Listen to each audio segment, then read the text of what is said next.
They, they tell you that you're going to make a speech like 2 seconds before.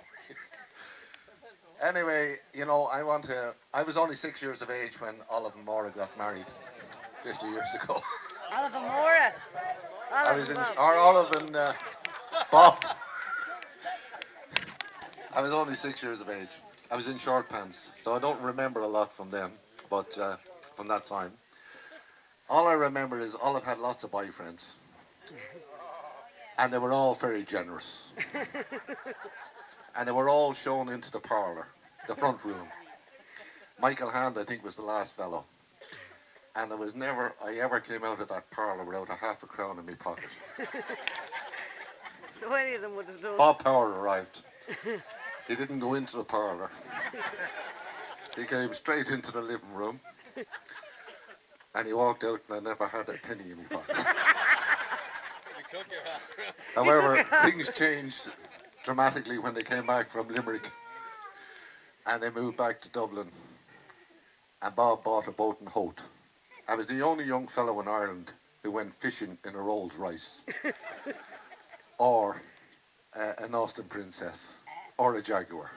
All courtesy of Ryan's car hire. Do you remember, Bob? Anyway, I have a little poem here I want to say. I only got it last week, so it's a little bit difficult for me to say it. I don't think I can remember it. But it's a Cinderella story. Oh, yeah. And, you know, contrary to Walt Disney and the rest of the boys, Cinderella was actually from Dublin, as we all know. I'd like to tell you a story about poor old Cinderella. It's about a mot who stayed at home because she couldn't get a fella.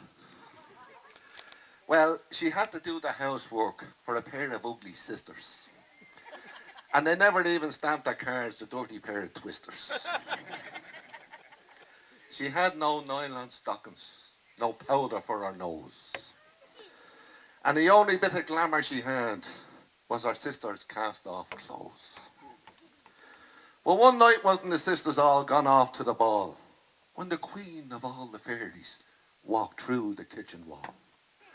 Well, the queen, she waved her magic wand over little Cinders there. And a miniskirt from Dunn's appeared with black, sexy suspenders.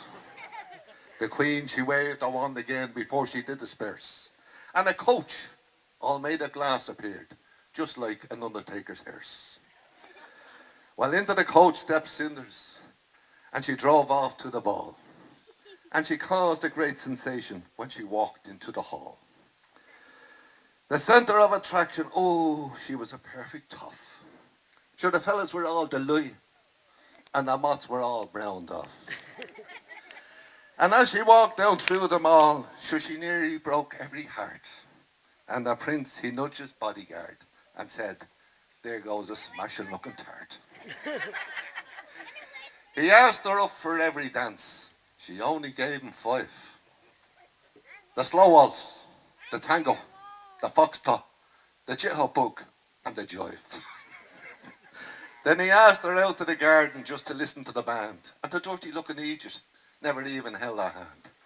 But then he plucked up courage, and he was doing really well, when the bleeding clock struck 12 o'clock, and she had to run like hell. But didn't she drop her slipper, and she walking from the room? She went all the way down Clanbrassil Street. That's a shortcut to the cool. The prince, he picked the slipper up and he said to his bodyguard, the mot who fits this slipper is the only mot I'll wed. Search every kip in Dublin for the mot who fits this slipper. Then bring her down to Marlborough Street. I'll be waiting by the chipper. Well, the guards went out to fit the shoe on every foot in town. It was an awful bleeding smelly job and it really got them down.